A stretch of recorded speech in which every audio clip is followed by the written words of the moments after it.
Morning, beautiful people. You're welcome to our flagship program this morning, beautiful Friday morning. Good morning, Anambra. My name is Chidima Orangwa. Of course, we are starting the show this morning with the stories trending on different national dailies and also ABS website. We take a short break. When we come back, we go straight into discussion. Stay with us.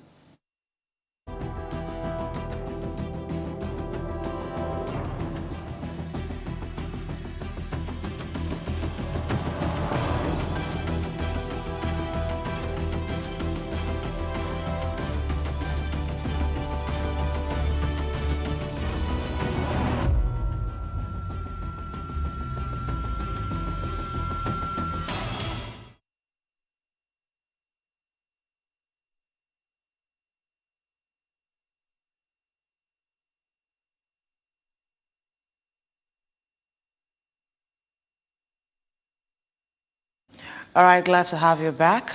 We have as reviewers this morning Ejike Awata, a public affairs analyst. Good morning, Ejike. Good morning, Chinema. And we also have Tony Nwakile. He's also a public affairs analyst. Good morning, Tony. Good morning.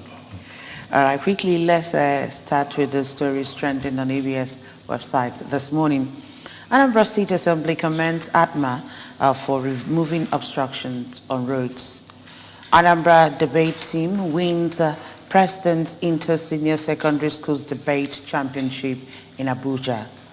United Nations Population Fund donated 5,000 dignity kits to people affected by flood in Anambra.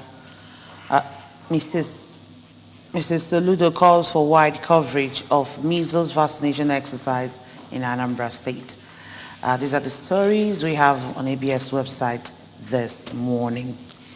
Ejike, let's start with the very first story there, talking about Anambra State Assembly commending ATMA for removing obstructions on roads. Yes, there's been a renewed vigor in activities of ATMA and its personnel. We've seen a shift from what it used to be. And also, it has helped in free flow of traffic, especially in Oka. But much more needs to be done. And let me also say that some persons are just decide not to obey the rules. You know, some of the things put in place by ATMA officials are being either removed or they are destroyed. Instructions as to where people should park their vehicles, motorists don't obey such. So there's every need for Anambra to learn to let's have this reorientation. It's high time we moved from the old order and do things the way they ought to be done. You shouldn't always wait for law enforcement agencies to run after you before you do the needful. So I commend the new ATMA ND and his staff, and I encourage them to do more. Okay, right, thank you. Tony, let's also look at the second story there. Anambra debate team winning President's Inter-Senior Secondary School Debate Championship in Abuja. Yeah. How does this make you feel as Anambra? No, very proud, and I really have to say more congratulations. And that's the second time, I'm hearing this kind of news. The first was during the tenure of the immediate past governor. And the trend is now sustained. So we urge the students to please keep the flag flying and sustain the trend. It shows that those who are even training the students to are doing a good job. All right. Let's go over to... Can I say something about, am I allowed? Okay, you go ahead. Yeah, the ATMA, yes, they are doing a very good job.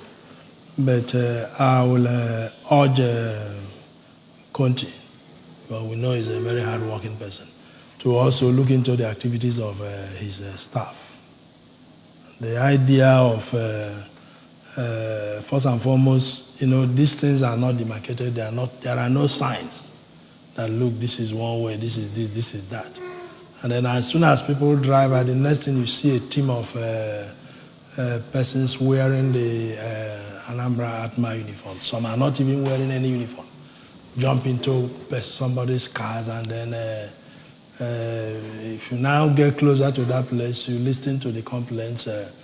A lot of demands are made on necessary payments and extortions, and no, that's not the purpose.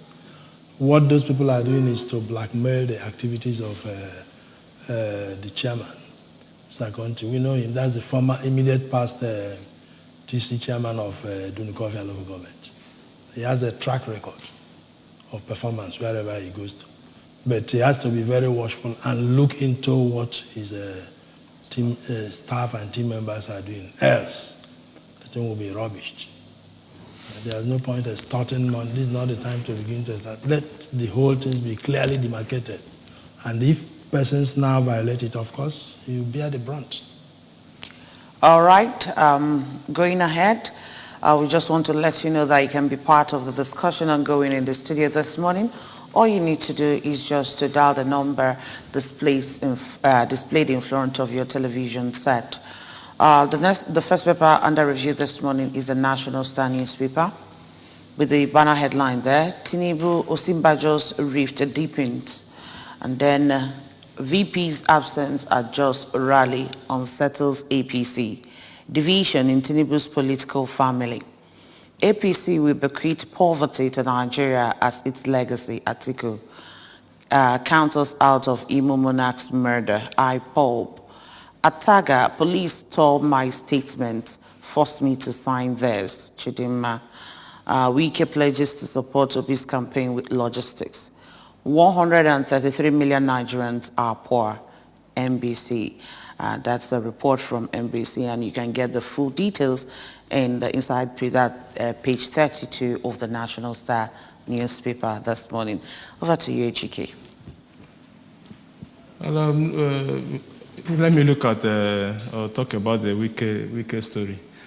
Wike is a man of many sides, and his activities are beginning to look laughable. You are cutting people from the APC, cutting people from Labour Party, cutting people from NNPP. You are not even giving room for members of your political party to partake in activities of your government. And then he makes promises even to candidates of other political parties. And he has asserted that nobody can stop him from having a relationship with people from other political parties. But I think it's going the extreme. Even though he alone, because nobody can say now this is what Wike is driving at. Nobody can pinpoint it. So he alone knows the game he's playing. And now he's making promises of providing logistics for Labour Party candidates, which I know he will do. He invited Kwankwaso, P2B, to come and commission some of the projects in Port Harcourt. So one begins to wonder what actually is Wike looking for. This, of course, he has gone beyond. We're no longer talking about anti-party activities. And he seems to be above the party because they've not had the temerity to sanction him. If this were in other political parties or the PDP of old, he would have been sanctioned long ago. Maybe sending in some political parties, wishing another person in another political party happy birthday or something like that to even get you sanctioned. How much more bringing them to your state, allowing them commission projects, promising them logistics and all whatnot. Whereas you have a candidate in your political party. Yes, there's a rift between Wike and others, but it's going the extreme. And I also think the PDP, like I've always said on this show, PDP are not handling these things the way they ought to. And Wike is a man who he has nothing to lose. he's not going for second tenure, and I don't see him going for Senate. So he practically has nothing to lose. And he has refused to leave the party. If he had left the party, it would have been a relief for the PDP. But he has insisted that he will not leave the party, and hence he has not left the party. He will continue to demarcate the candidates of the PDP. So it's a big problem for them. All right. Tony? On the same issue? No, you can pick any other topic. Let me talk about the lady that's claimed that she was forced to sign a statement under duress. That's what it means. Because he said he made a statement, then the police tore his statements and forced her to sign their own. Her name is Chidima. So it's surprising, and I wonder why the police should do that. And if that is true, please, then it means that the lady has not made any statement. That is one. Two, if the police forces you to sign anything, you have the right to say no. Because it's clearly written on the statement sheets that anything you write here you write or say here, could be used as an evidence against you in the process of prosecution. So if they say that you say you won't sign, I'm not sure they're going to kill you because of that. Because nobody is praying to die prematurely, but if such a thing happens, there will be, at least there will be autopsy, and the result will be very obvious. So there are certain things that you put down your feet and say, no, I won't, I'm not part of this. Like Zeke, we say, if the heavens are going to fall, let it fall. I don't think you know about the whole story. It has lingered, though. I think it happened last year. Yeah. It's about a girl that went to a particular guest house with her lover, and there the lover died. So they are now saying that the girl is actually the murderer. So the case has lingered for so long. Now she came out with a fresh allegation against the police, saying that they tore her statement. Why is she just... That is the problem. Why is she just saying it now? These are things you ought to have said long ago. Earlier. They are not. Her claims are not far from what is obtainable in the police system in Nigeria. But these are things you ought to have made known before now. You have lawyers defending you in court. Why didn't you let your lawyers know this is what the situation? And besides, I think we are not enlightened in some aspects. Even in the case of writing a statement, you are not even supposed to write a statement without your lawyer. Mm-hmm. Before you write a statement, your lawyer should be there, because he will be the one to guide you on what to write. But because we are not that enlightened as regards our rights in Nigeria, we just let things happen. So then the other one, on the issue of the monarch that was murdered, IPOB is saying they should be counted out. Fine. If they should be counted out and they are not the ones, then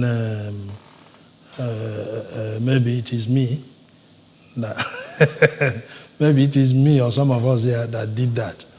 The issue is that one is not trying to castigate or do, but you see the position of the IOB. There was a civil war that lasted from 1967 to January 1970. Some of us saw it live. It's not that they told us. And if this thing couldn't have been achieved within those 3 years, even with Emeka, late Dim Chukwuemeka Onumegwu-Ojukwu, then what is the obvious statement? That this thing is not going to be done by force. It's not a forceful thing. Confrontation, shooting here, there, and all is not. What is the fire? Before you even start shooting, what's your firing ratio vis-a-vis the person that you are shooting? I'm not trying to castigate IPOB, but let's be articulated and push for one issue, like Nnamdi Kanu we say. let there be a referendum and let every person decide where he wants to stay. And that's what people should be going for, not to be, here and there, or non-government, this, that, are fine. But is that a solution? And for how long is that going to happen? It's now going to become a generational challenge. All right, quickly, let's go over to the next paper. That is the Punch newspaper this morning. Hoodlums attack. Federal government deploys soldiers, DSS, in INEC offices nationwide. And we have as riders there, security team to be drawn from Army, Police, DSS, NSCDC, and Fire Service. Governors using thugs, state security outfit to cause violence, IG cries out. U.S. threatens to sanction candidates, politicians sponsoring violent campaigns. Nigeria's poverty exceeds World Bank projection, 5 states lead. And you can see that on top of the Punch newspaper. And then we also have the Naira depreciation, inflation erode workers, 25 trillion Naira salaries. Obi supporters protest alleged underage registration and vote buying plot. 11 billion Naira addition to defense budget uncovered, minister queried. Taka, I was forced to sign prepared police statement, says Chidinma. Looted funds, EFCC puts more governors on the watch. All right. The deployment of security agencies at INEC offices. It's becoming a norm for us. Some persons are just out to rubbish the efforts or progress that we've made over the years. Of course, the progress we've made is not as fast as we would have expected, but we are definitely making progress. But this issue of deploying security agencies each time we are having an election is retrogressive, and let's be able to, security agencies should be able to get people arrested so that we will know those who are behind such acts. INEC offices are getting burnt already, and it's a good thing the deployment is coming now so that we're able to secure some of the materials we have before arrival of the main materials that will be used for the February elections. I hope, and I also make an appeal to people who are being used. I don't know how much they are paid to go and risk their life and the life of generations. Because the things you do today don't just affect you. It will also affect generations unborn. So I don't know how much you are paid to go and raise government facilities. And when you are arrested, some persons will tell you it's their first time. It's hunger. Everybody is hungry. If you are hungry, go and look for something to do and take care of yourself rather than raising government facilities. All right, Tony. I want to take a look at this the protest by the supporters of the Labour Party presidential candidate, Peter Obi. They say they are protesting underage registration and vote buying plots. The issue is my suggestion to that is that if they have any proven case, if they know they can effectively defend on this issue of registration of minors, they should raise it up. Now, especially now that the thing is, I think today is today that the review is ending today, because the INEC has been on about 1 or 2 weeks visit to all the wards. Yeah, it's today, at least in Anambra, I'm sure it's today, it's going to end today. So this is now the time to raise such objections and point it out if you know you have proven cases, so that it could be properly investigated. It's not enough to say, okay, this zone has 22 or 30 billion voters, The other one has 5 billion, fine. This is the right time to do that. And if it is not done right now and the register is confirmed and signed off, then it means that automatically those minors have become voters. And only God and the people who are directing them will know their voting pattern. And if that happens, probably the final result may not be the correct decision of the voters. All right, let's go over to the next paper this morning. That is the Daily Sun newspaper. Looted funds, we've replaced the many governors on watch list. EFCC chair advises politicians to focus on issues, avoid using illicit funds for campaigns. Tinubu unveils economic plan for Southeast, pledges industrial boom in zone to open ports outside Lagos. He is the man Nigeria needs, Carlo. Naira redesign, we need more time to evacuate money from forest. Mieti Allah begs CBN. Troops destroy 44 illegal refineries, arrest 29 oil thieves, rescue 41 abductees. Buhari Sultan Oyegun tax ASU, order trade unions on negotiation strikes. And then IGP accuses some governors of sponsoring political violence. Gates Foundation targets health, agric, gender equality in Nigeria, Kenya, and others. The EFCC has made these claims over and over again, telling us initially they said they had 2 governors on their watch list. Now they are saying they have governors on their watch list. Probably there are more than 2 now.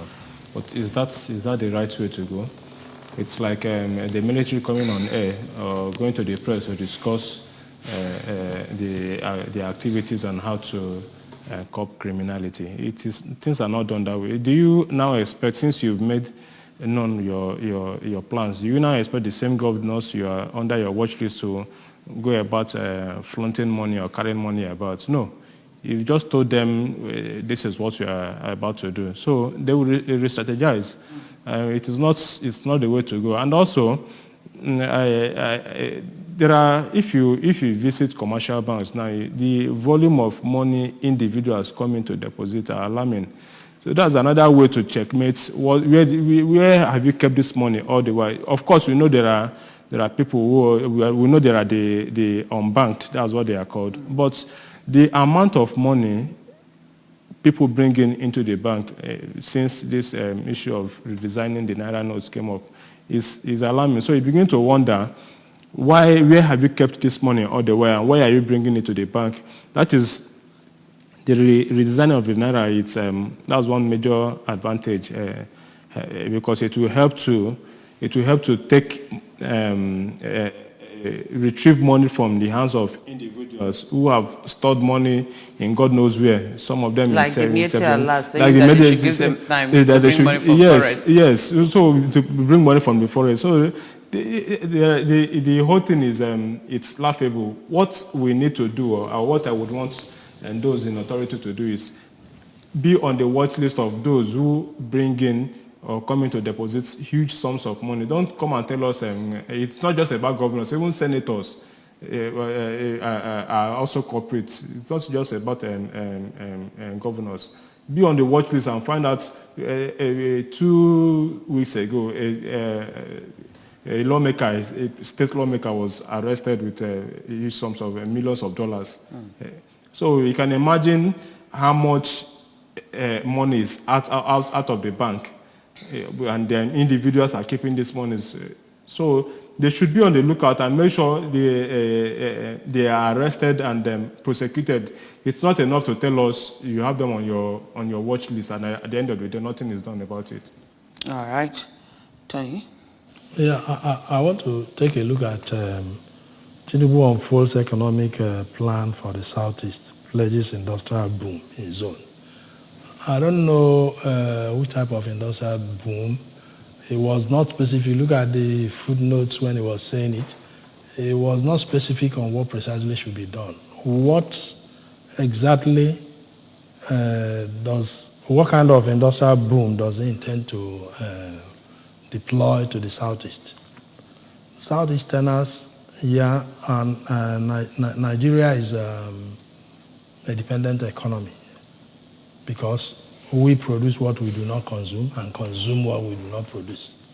So that's a sign of dependency. So what does it think should be produced in the Southeast?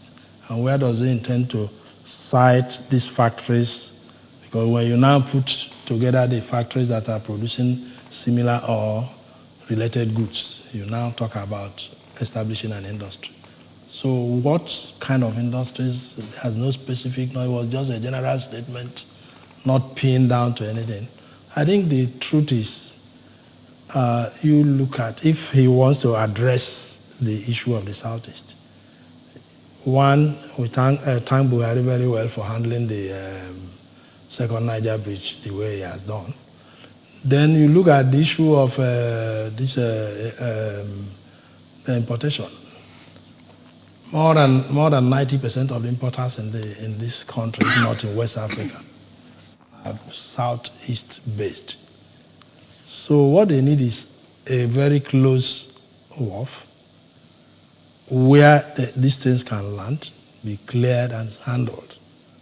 It's not enough you now go to land the goods in land the goods in Port Harcourt, One and this and that, and then you use long trailers to begin to. Of course, the major markets in the country are occupied by are being handled by the Southeasterners. So the goods should be cleared here and then moved. Those trailers, the movement of those trailers should be the reverse. Should moved from, for instance, the Onitsha port, what is holding it. The president is in a position to say, okay, go ahead. Those are the kind of statements the Southeasterners will want to hear. Not to come and tell us that you are going to do factories and this and that. Which factories? What would they be producing? What are the primary products that we fund or supply the goods to be processed and so on and so forth? Let's be specific. As politics, people should be saying things that are realistic and achievable, not to tell people what they want to hear so that they will be able to vote for you. Of course, that is part of politics, yes, but all the same, I believe that Southeasterners should be able to also define what they want and stand on it. So that statement is not a very impressive statement. Sorry. Okay. I don't want to go further so that it will not look as if I'm trying to campaign. I won't even allow that. All right, quickly, let's go back to the Delhi Independent. The big story there, still talking about EFCC putting more governors on watch lists over stashed funds. Down there, INEC vows to punish officials who registered underage voters. PTAD clears over 610 billion naira pension arrears in 6 years. Atiku berates federal government over report that 103 million Nigerians are poor. Says such development threats to security stability of Nigeria. IGP meets party leaders over threats to 2023 polls. Silva hails UTM Offshore partners on deal for Nigeria's first FLNG facility. Buhari wants ASU order trade unions against strike. All right, Ejike, let's look at the issue. INEC saying that vowing to punish officials. Now, it's less than 100 days to the polls, and they're still saying, they are telling us right now that they are going to punish officials that are registered underage. That's minors. It's a good thing. Well, that statement, what it implies is that INEC has accepted that there are underage voters in their system. So that is settled. Unlike what we have in previous elections, they never agreed. But this time around, they've concurred that they have underage voters in their system. And beyond having minors, registered minors, there are also other persons. And By the way, when these things happen during the course of registration, you have people, INEC officials, who come out and cry out and say, we are being forced to register minors. But no action seemed to be taken at the time. And now we have a workload of or pile-up of complaints, which will now, I hope they won't say because of time they were unable to deal with it and all of that. Even though they promised that they, in the process of screening out underage voters, screening out people with fictitious or mysterious names, people from with names from US and Uganda, multiple registration and all of that. They have a way, they should have a way to find out or know those who register these minors. And also hear from them, because some of them might have even made complaints before now. This is what the challenges we face. And these things have gone on for a long time. It did not just start this year. We had it in the last previous elections, where in full public glare, you see people underage or minors coming out to register and even cast votes on the day of election. It happens as well. So beyond punishing your staff who register these voters, INEC should also be on the lookout for minors who will come to cast votes on the day of election. If the box stops us at punishing your staff for whatever reason, because some of them might have done this thing under duress. If you have somebody, you are sent into a very remote location to go and register personnel, and you have people bringing minors to be registered, and you know if you don't do it, it might result to violence. What you do just to save your head, do what they ask you to do, and then send in your reports. And that's the normal thing to do. So beyond punishing them, they should also look out for minors who will come to cast votes on the day of election. All right. Tony. Yeah, let me talk briefly on the issue of article berating federal government report that 133 million Nigerians are living below poverty level. Yeah, it is good that it came up at this point in time, so that if eventually he wins and becomes the president, I'm sure he will now know better how to handle some of these things. And again, not just that, the level and rate of inflation is increasing every day. Sorry, it's not mentioned here, but that is also an agent of poverty. The stage at which a liter of fuel now sells for 250 naira from 165 is surprising, because I remember in those days when Jonathan was trying to increase fuel from 45 naira to 65 naira. The same Buhari's government staged protest in strategic locations and put a standing band in some areas, singing and dancing over this thing for years. It is surprising that the same Buhari government now came into power and did not realize that increasing the cost of course, because immediately you increase the cost of fuel, the price of fuel, automatically you have increased the cost of transportation, which moves goods, services, and other things. And that is also increasing inflation and then reducing the value of the money, which means for you to buy the same quantity of goods, now you need more cash. So these are the things that at times when people sit down and begin to talk at it, they make contradictory statements. You see what they are saying contradicting what they are doing. I don't know whether it is deliberate or not. So please, we want to believe that if Atiku or whoever comes in as the next president should please take a very closer look at this issue and rectify it. Nigerians are not supposed to be very poor like that. the 6th largest oil-producing country in the world. And yet, many Nigerians are so poor, living below poverty level. So where are the proceeds of the person going to? Expand agric is a problem, and a lot of talks. And let there be more of action and reduction in talks and all that, just to win the election. Let me stop there. All right, Ejike, what do you also have to say about the president warning unions like ASU not to embark on strikes? You don't beat a child and tell the child not to cry. There are things that shouldn't be discussed. If you have an agreement with somebody, keep the agreement so that everybody will move on with his or her activities.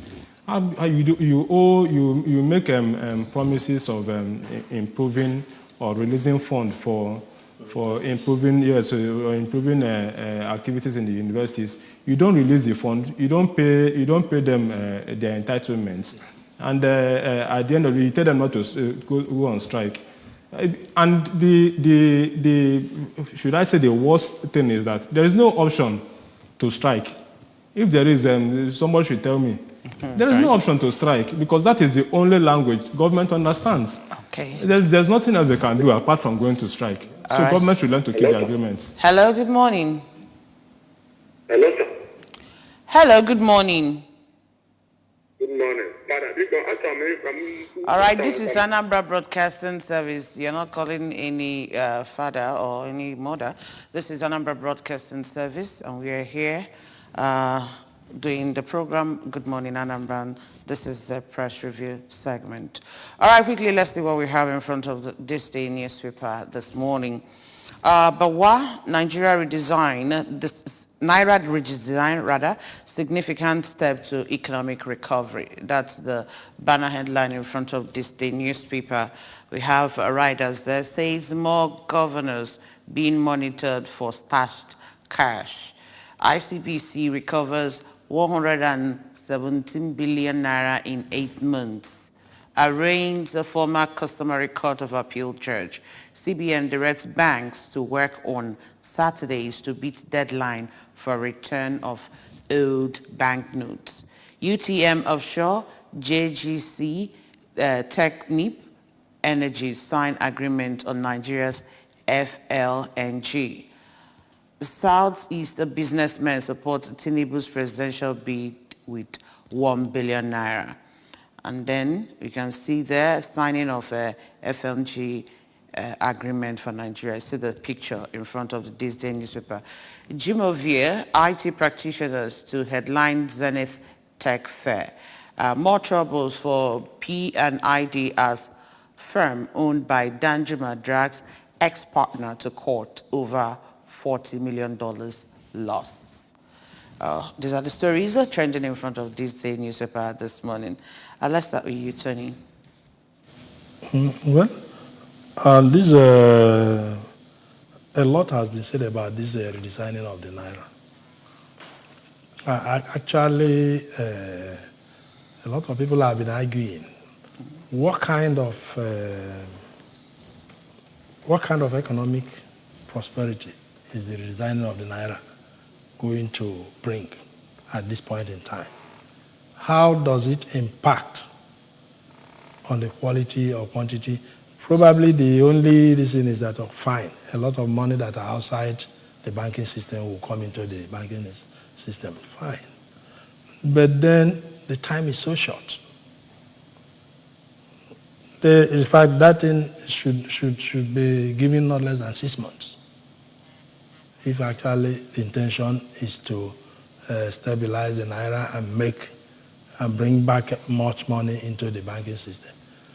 That is one. Two, there's need for reorientation, because after redesigning this one, when people who are not used to patronizing the banking system, when the money enters into their control, the tendency is that they will still keep it outside the banking system. That means often and on, we need to begin to redesign the Naira. And these things are done at a very huge cost to the economy. I think there is need, one, to extend the time. Two, there's need for proper reorientation.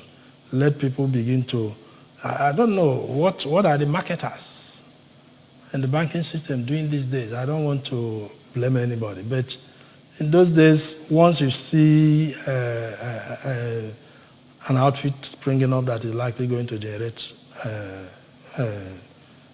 cash and other transactions, you do a memo, say so and so, but you put a cash point there. Of course, once there is a cash point there, any money that is generated within that area, of course, automatically is in the banking system. Look at what's the name of these multiple shops here? There's no bank there. I'm so surprised. There's supposed to be a bank there. But the heads of credit and market, that's the first thing you do. Once you see them coming up, before they even start, you have already made a case. So that whatever sales they are made and all that comes into the banking system and all that. And it helps to secure the movement of cash. And of course, when those things are done and people are assured with the POS and the ATMs and operating, then people don't need to carry cash about. All you need to do is to have your ATM.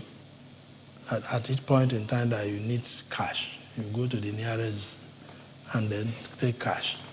But that is already happening now. It's happening now, but the reorientation is not a major. There are people who, don't you see the cattle area saying that they need a extra time so that they can now evacuate their cash in the bush. Of course, the timing is short. The timing is short. Just all of a sudden. And then the volume of transactions they make.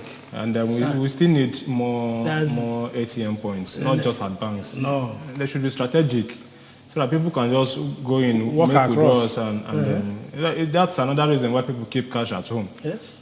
Because emergencies they come up at any point in time. So why can't we promote e-banking through transfers? That's what we are saying. That's what. Apart from getting cash from the ATM, you can send money across to anybody you are, because we are talking about having so many cash outside the vault of the bank. Now, if we promote e-banking, it will go a long way to help, people, reducing people giving out that. We are doing that already. The challenges are network providers, illiteracy, security. Because people have lost money because of e-banking, and some of them have sworn never to go to e-banking again. So these three challenges, if they are looked into, it will increase the number of persons who use using the banks. e-banking. Network, we should have steady net. And also, the banks are not helping matters. You make transfers, your transfer is not successful.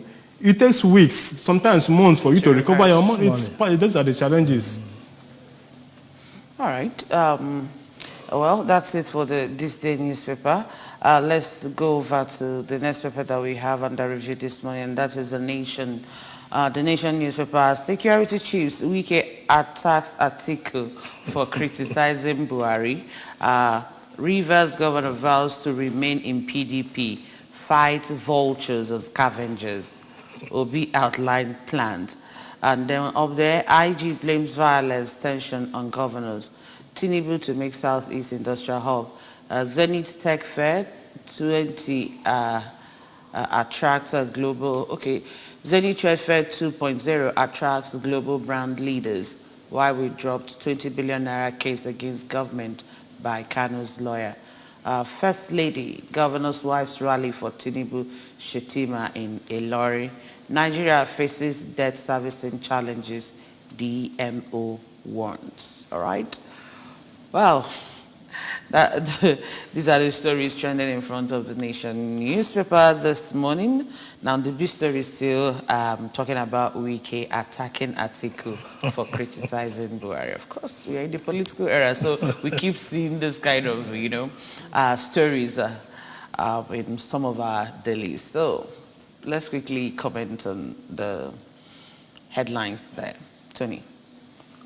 Well, the issue of, much has been said about the issue of attacks by Wike on some individuals and persons. Fine, he's doing well, executing projects and this and that, but that's not enough. And like he said, the parties should also be able to invoke their disciplinary procedure and measures where necessary. Yes, they might have connections here and there, yes, but that's not enough to begin to harass and intimidate every other person. I don't want to talk much about about Wike, because some of us who took a closer look and have knowledge of some of these backgrounds are not surprised. So let's leave it at that. But then, what is going to be the solution? That's what we should be looking at. The fact that it doesn't mean that it does not have point too, but the fact is that in politics, when you press for something, there's a level to which you press it. You slow down a bit. The essence is at least you've expressed yourself and people have known, but don't carry it too far. That's my advice to Wike. All right, GK, what's your thoughts on the statement by Inspector General of Police blaming violence and tensions on governors? The governors should come out and defend themselves if what the IGP is saying is not true. And this is one of the reasons why people are scared of having state police, because it will be a tool in the hands of governors. But then, if you look at the statement by the IGP, it seems it's not far from the truth, because people are political parties headed by governors as leaders in their various states want to win elections, and they are doing everything within their powers, even using state machineries to make sure they win election. It is now, this election is becoming so competitive that everybody wants to have a bragging right after the elections. And so, and it's telling on the economy of states, it's telling on the individuals within the state, because lives are being lost, there's a high level of insecurity. And so, if the governors think that the statement by the IGP is not correct, then they should come out and defend themselves. If not, they should retrace their steps. Election shouldn't be a do-or-die affair. It's a game, and you mustn't win every election. You win some and you lose some, and then life continues. All right, our last paper. And the governors and the IGP should also be able to be a bit more specific on some of these things, so that those who are being addressed will know that, look, people already know that I'm doing this, so how do I handle it? Okay, our last paper this morning under review is the Guardian newspaper. 133 million Nigerians remain poor despite sharing of $700 million Abacha loot. And then 25.3 million Nigerians face acute food nutrition insecurity in 2023. UNICEF, over 14 million children in Nigeria face acute malnutrition. PDP carpets APC over NBS report, says majority of Nigerians excluded from intervention scheme. Relief as Lagos airport restores runway light 14 years later. And then we can see the picture in front of the Guardian newspaper on the road to Qatar 2022 World Cup without Nigeria. You can read the big story on pages 4 and 5 of the Guardian newspaper. And finally, US backs INEC on beavers and threatens visa ban on election riggers. All right. I'd like to talk about the Qatar World Cup and Nigeria not qualifying. I think it's a sign that we need to go back and look at what we have not been doing correctly. And I'm glad we did not qualify, because it would have been a waste of taxpayers' money going to Qatar, because we wouldn't have done any better there. And just last night, we were trashed 4-0 by Portugal. Ghana defeated us by a way goes rule 1-1. So it's a good thing Nigeria did not qualify. Let's sit down and watch those who are prepared for the World Cup on our television screen. As for Nigeria, no. A lot needs to be done. It's high time they began to change things because Nigeria is nowhere when it comes to even African football, talk more of going to the global stage. All right. Well, on that note, I want to say a very big thank you to both of you for joining us this morning on Press Review. AGK, thank you so much for being here. Thanks for having me. And also Tony Wakile, thank you so much for joining us. Thanks for the opportunity. Well, that's it on Press Review this morning. Thank you so much for being part of it. My name is Chidimma Oranwa. Bye for now.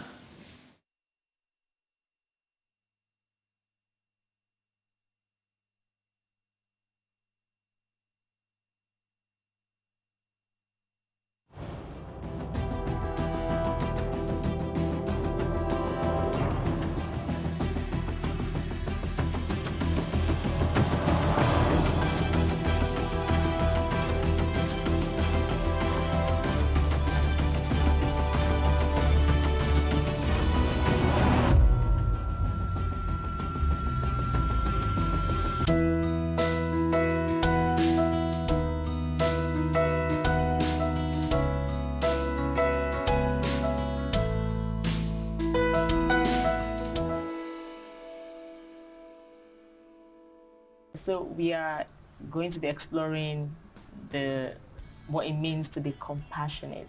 We use the word all the time. We talk about being compassionate.